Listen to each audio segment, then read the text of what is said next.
इस्लाम से लड़ने के लिए कानून को मिली मंजूरी। फ्रांस की कैबिनेट ने कट्टर इस्लाम को निशाना बनाते हुए एक बिल को मंजूरी दी है। हाल ही में अतिवादियों की ओर से किए गए कई हमलों को देखते हुए ये कदम उठाया गया है। इस बिल के ड्राफ्ट में होम स्कूलिंग और हेट स्पीच पर लगाम लगाने की बात कही गई है। फ्रांस के राष्ट्रपति इमैनुएल मैक्रों लंबे समय से फ्रांस में धर्मनिरपेक्ष मूल्यों का बचाव करने में लगे हुए हैं।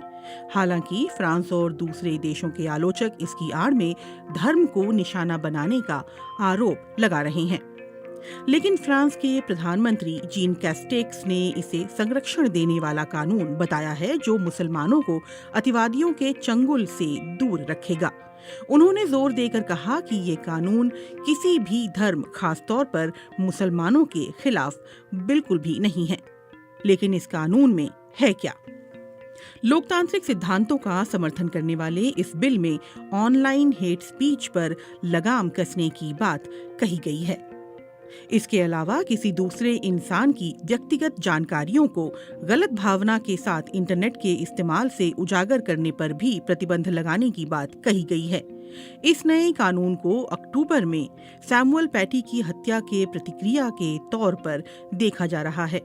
47 साल के शिक्षक सैमुअल पैटी की हत्या क्लास में छात्रों को पैगंबर मोहम्मद के कार्टून दिखाने के बाद हुई थी। जांच में पता चला है कि उनके खिलाफ ऑनलाइन कैंपेन चलाया गया था। इस कानून के मुताबिक चोरी छिपे चलने वाले स्कूलों पर भी प्रतिबंध लगाने की बात कही गई है, जो इस्लामी विचारधारा को बढ़ावा देते हैं। होम स्कूलिंग के नियमों को भी कठोर करने की बात इस बिल में कही गई है। ये बहुविवाह पर लगे प्रतिबंध को और कठोर करने की बात करता है। इसमें बहुविवाह करने वालों को आवास की सुविधा नहीं देने की भी बात कही गई है।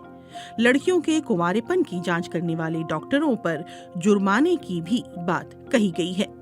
मुसलमान संगठनों को लेकर आर्थिक पारदर्शिता बरतने के लिए नए नियम लागू किए जाएंगे।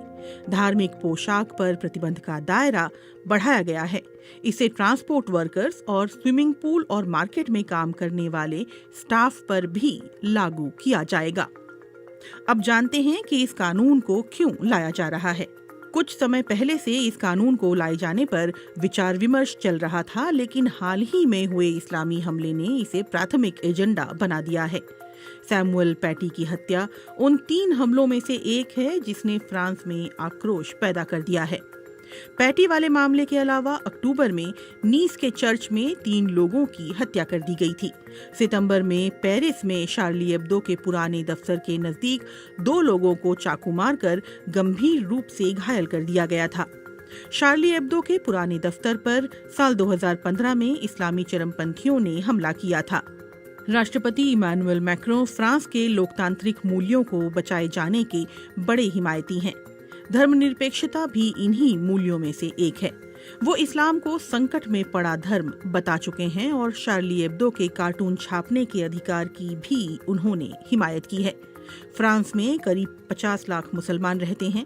यूरोप में मुसलमानों की सबसे बड़ी आबादी फ्रांस में ही है। कई मुसलमान बहुल देशों ने मैक्रों की कड़ी आलोचना की है। तुर्की के साथ फ्रांस के रिश्ते पहले से ही तनावपूर्ण हैं। अब राष्ट्रपति अर्दोआन ने इस कानून को साफ तौर पर उकसाने वाला बताया है। उन्होंने मैक्रों को मानसिक रूप से बीमार तक कह दिया है। पाकिस्तान, बांग्लादेश और लेबनान में मैक्रों के खिलाफ विरोध प्रदर्शन हो रहे हैं। धार्मिक स्वतंत्रता मामले के अमेरिकी दूत सैम ब्राउनबैक ने ये कहते हुए इस कदम की आलोचना की है कि अगर आप इससे कड़ाई से निपटते हैं तो हालात और बिगड़ सकते हैं। फ्रांस के कई वामपंथी नेताओं ने इस बात पर चिंता व्यक्त की है कि इससे मुसलमानों को हेय नजर से देखा जाने लगेगा। ला मोंडे अखबार का कहना है कि इस कानून से वो दूसरे धार्मिक समूह भी नाराज हो सकते हैं जिनमें होम स्कूलिंग का प्रचलन है।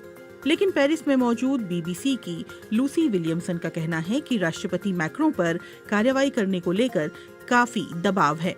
वो आगे कहती हैं कि फ्रांसीसी धर्मनिरपेक्षतावाद के नाम पर इस्लामवादियों के प्रभाव से निपटने की कार्रवाई भले ही फ्रांस के अंदर एक लोकप्रिय कदम हो सकता है, लेकिन ये अभी भी सरकार के लिए एक नाजुक मसला हो सकता है।